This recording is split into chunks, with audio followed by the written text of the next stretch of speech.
Hi everybody, this is Kevin and welcome back to another video.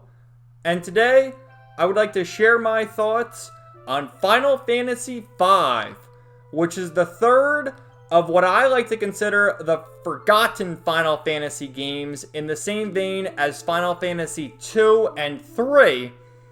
And what I mean by that is the fact that these three games, Final Fantasy II, III, and V, were released in Japan many years ago, and it took a long time for them to be released in North America.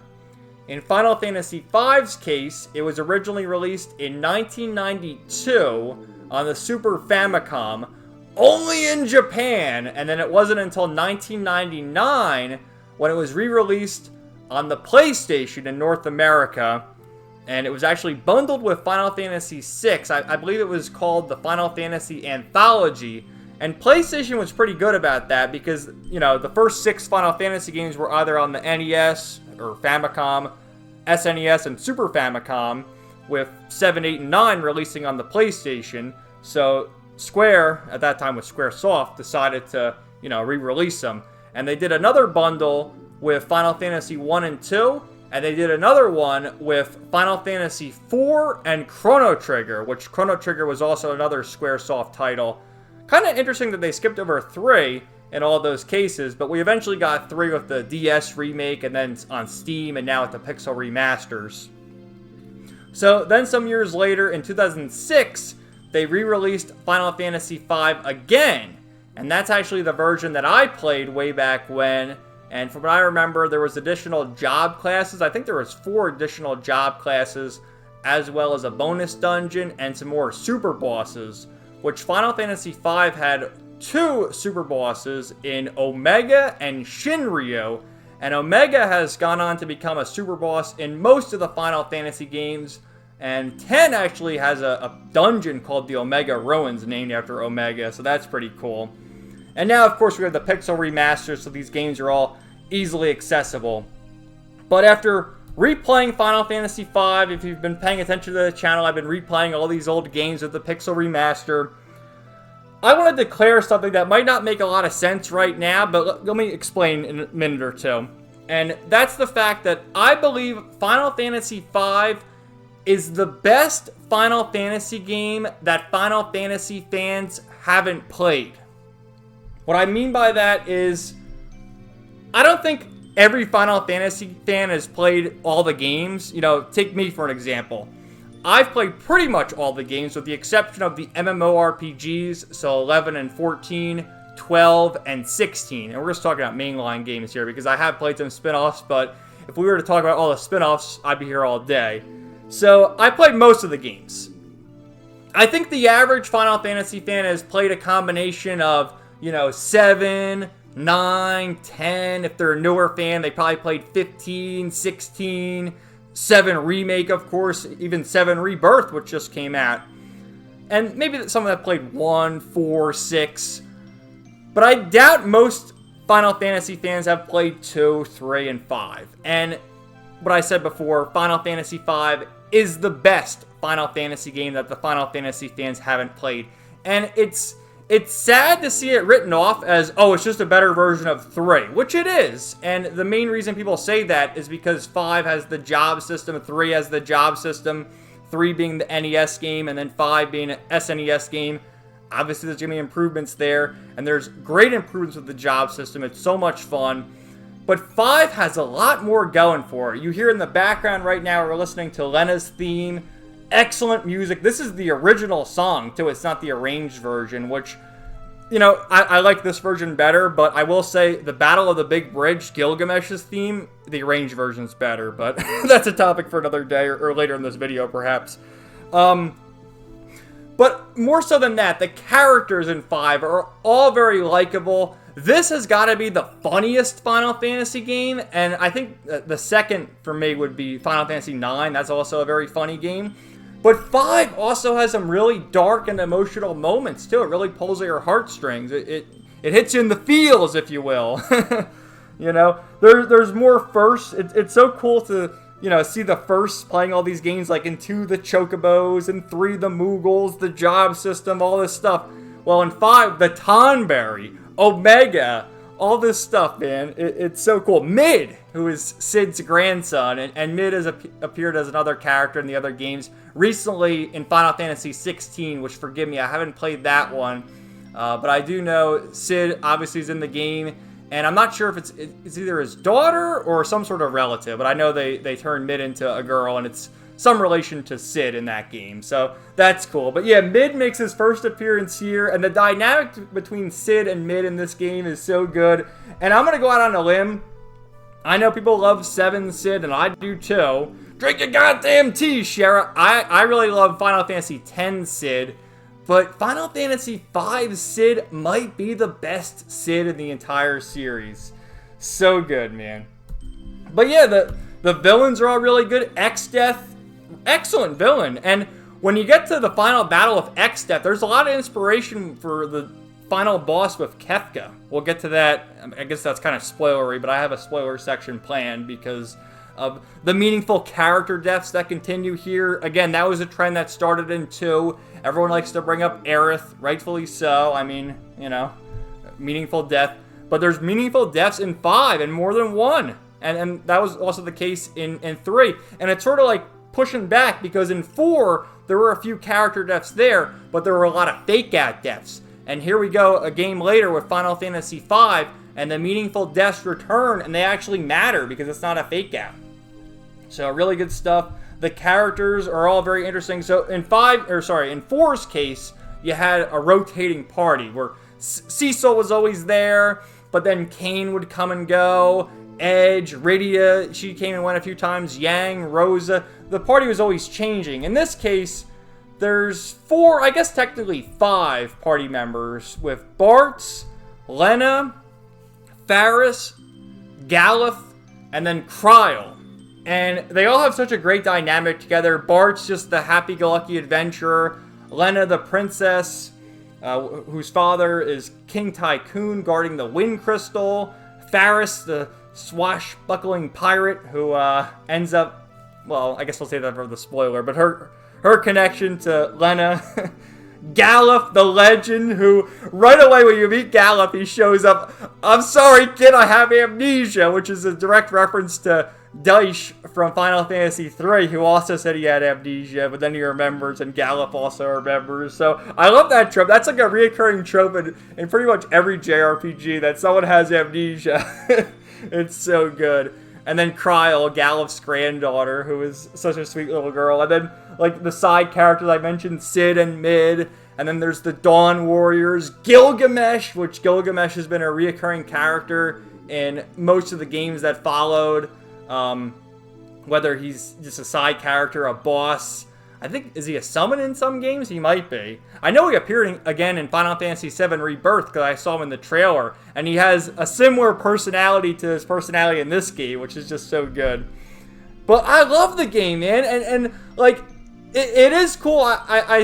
You know, this is kind of an underrated Final Fantasy in a certain sense because not a lot of people talk about it. But if you just go on YouTube and search it, the people who do talk about it are very passionate about Final Fantasy V, as I'm hoping to portray myself here because I feel that way. And it is a great game. It's so much fun. Another thing to note about the job system and just the whole leveling feature is you don't really gain stats with levels. I think the only thing you ever gain is HP and MP, but your other stats like your strength, speed, magic, defense, etc., that's all reliant on which job class you use. So if you pick Samurai, you know, you're going to have higher strength and higher speed. If you pick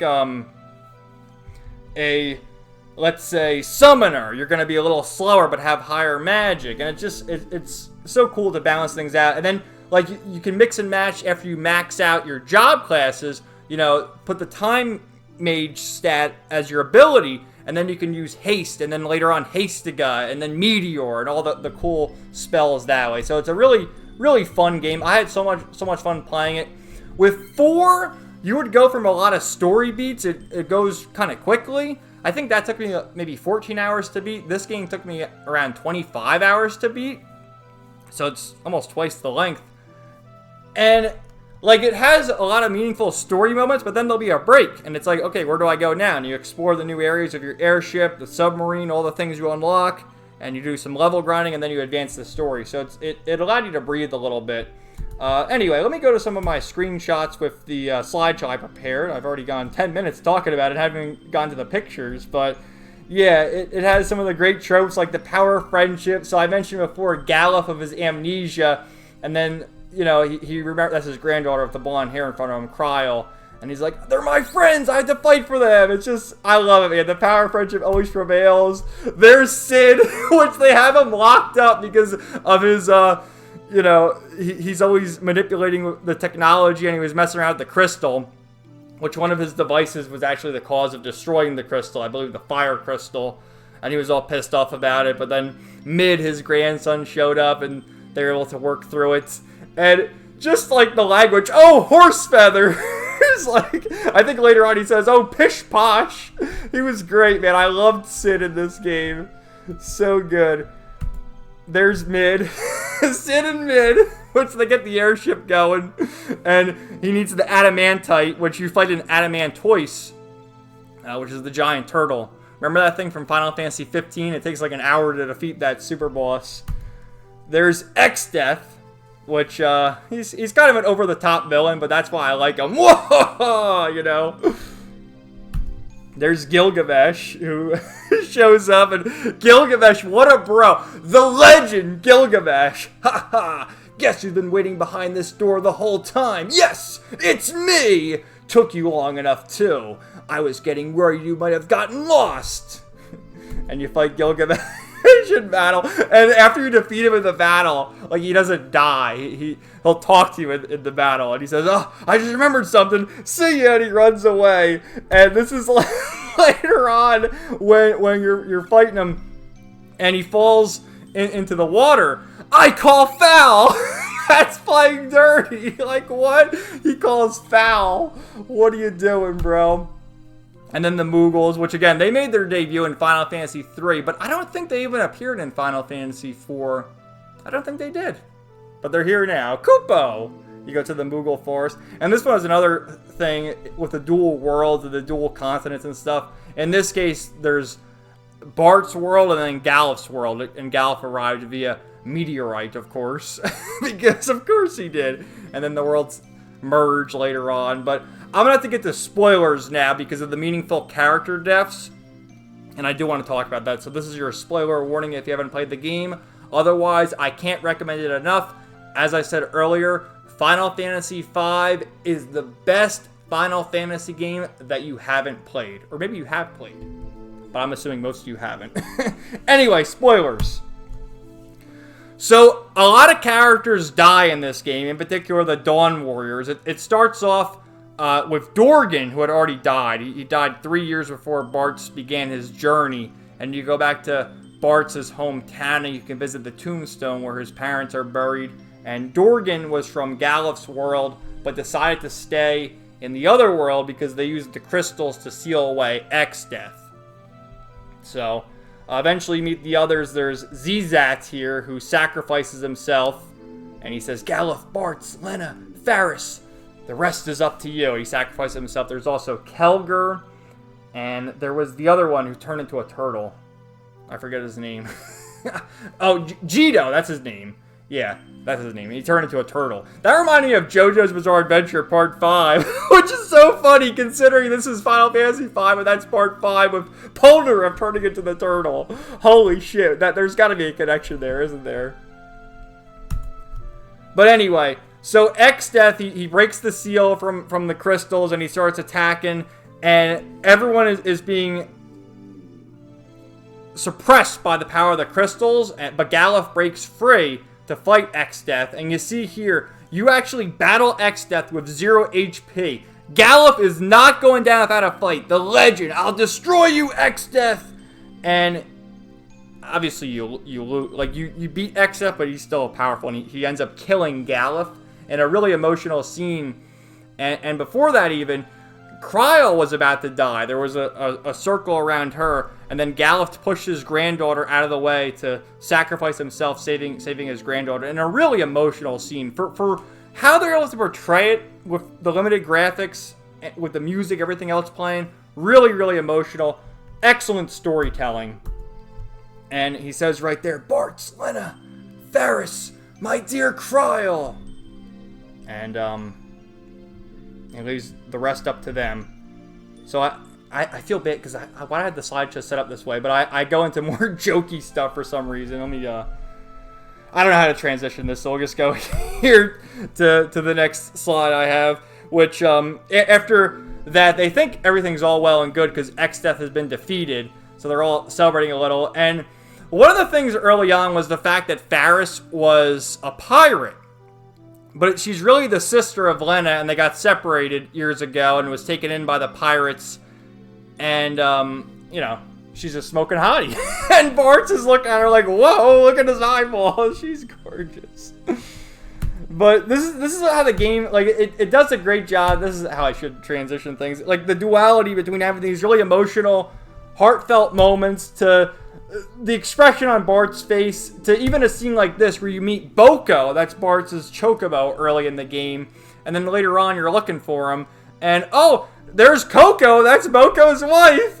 Like, how cute is that? And the over-the-top nature, there's Guido, the turtle.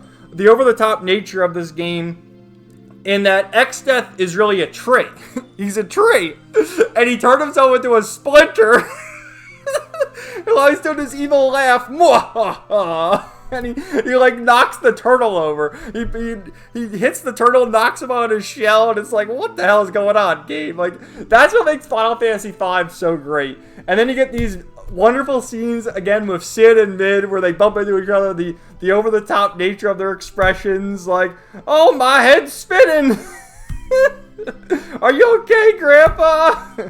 And again, it goes back to a really heartfelt scene when once they repair the airship, Kryl says to Mid, you know, because she sees the relationship between the two of them, Mid, take good care of your grandpa, will you? Like, what a sweet scene. This is such a powerful scene. Just this little line of dialogue. If you played this far, you played the game, you understand the significance to it. And I loved it. I thought it was tremendous storytelling. I couldn't get enough of it. So here's some more of the, not really Easter eggs, but firsts. So here you have Gogo, which I should mention, Tetsuya Nomura, who's one of my favorites in terms of creating games, you know, stories, as character designer, whatever. He started working with Square with Final Fantasy IV. He was a debugger. Well, I don't know if that was his first game, but that's the first Final Fantasy. He was a debugger on Final Fantasy IV. And then he did character designs in Final Fantasy V. One of which, this, Gogo, who would go on to become a character in Final Fantasy VI. And he actually did the designs for Shadow and Setzer and wanted to make them prominent characters in 5, but, you know, I guess there was enough characters. We didn't need to add more. So Shadow and Setzer would go on to 6. But most famous of all is the Tonberry, which Tetsuya Nomura designed this character. The Tonberry, which would go on to appear in pretty much every other Final Fantasy game since this one. And watch out. Watch out for his knife. The little stabby boy. He's coming. So eventually you go to the final dungeon to face off of Exdeath once and for all in the Void. And you run into none other than the legend Gilgamesh, which he starts fighting you, and then he recognizes, Bartz, is that you? You should have said something. And he ends up saving the day. You fight another boss near the end of the dungeon, and he shows up, and he helps us. And he fends off this necrophobe here, the boss, and before that, he's given an inspirational speech to everybody, saying, like, Kryl, your grandfather was a great man. Ferris, you know, you should embrace your ladylike nature. You're very pretty. Lena, you're so kind-hearted to all those animals, your father, everything. Yeah, because Lena had the Windrake, Hiryu. And then Bartz, he's like, I would love to go mano a mano with you one last time, Bartz. And then the boss here, Necrophobe, says, yeah, shut up already, it's time for you to die. And Gilgamesh goes, that's my line. And they start fighting each other. And Gilgamesh takes him out with him. They both go down at the same time. Gilgamesh sacrifices himself to defeat this boss and clear a path for us. What a fucking legend. I loved it, man. What an excellent... And this is while the battle on the big bridge was playing. Gilgamesh's theme. It was fucking Kino. It was so good, man. So eventually you fight X-Death in the void, and the Dawn Warriors all show up again. You have Zizat, Kelger, the werewolf, which I didn't even talk about him, but he also passed away during the main story. Dorgan, Zizat, Kelger, and Galuf. We'll hold off the void. You kids take care of X-Death. Like, the Dawn Warriors are saving the day, helping the Warriors of Light. And then you end up fighting X-Death, which I love the design here, because he's the tree. And you see up top, the blue, that was like his armor you saw before. And that's his true form. And then that's the final boss, Neo X-Death, which this design, look at Kefka's design, the final boss of Kefka in Final Fantasy VI. Very, very similar. And you see all the different, like, faces there. Those are all the other bosses you fought in the game, which is so cool. Excellent design. But, yeah, that's pretty much it. You get some beautiful credits here where Kryl is reading a letter a year after they saved the world. And Boko and Coco had some chicks. Mid and Sid are reading the letter, like, and they're so proud of her. You did an outstanding job. You all did.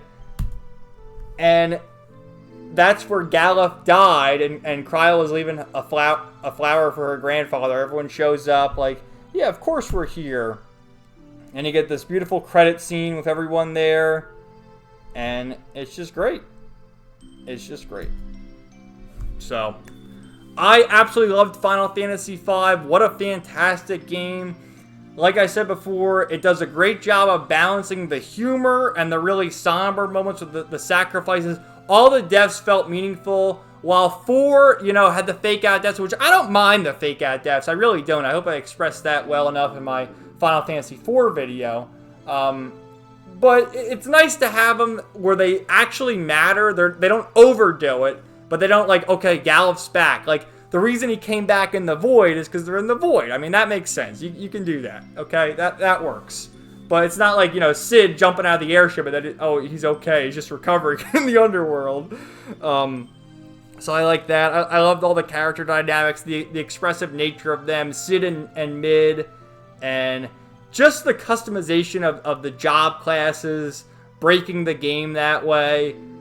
Excellent. Gilgamesh, so many great moments. So I can't praise this game enough, and for me, it's not my favorite Final Fantasy, because 10 is my favorite Final Fantasy game, and nothing's going to ever surpass that one because of how special 10 is. But playing this game after many, many years, and having more an appreciation for the older, more obscure games, and wanting to root for, you know, the games that people don't necessarily like Final Fantasy 2. I really, like, 2, 3, and 5, to me, is the litmus test of what a true Final Fantasy fan is. If you haven't played them, I don't really consider you a true Final Fantasy fan, which is why I said earlier that this is the best Final Fantasy game that you haven't played.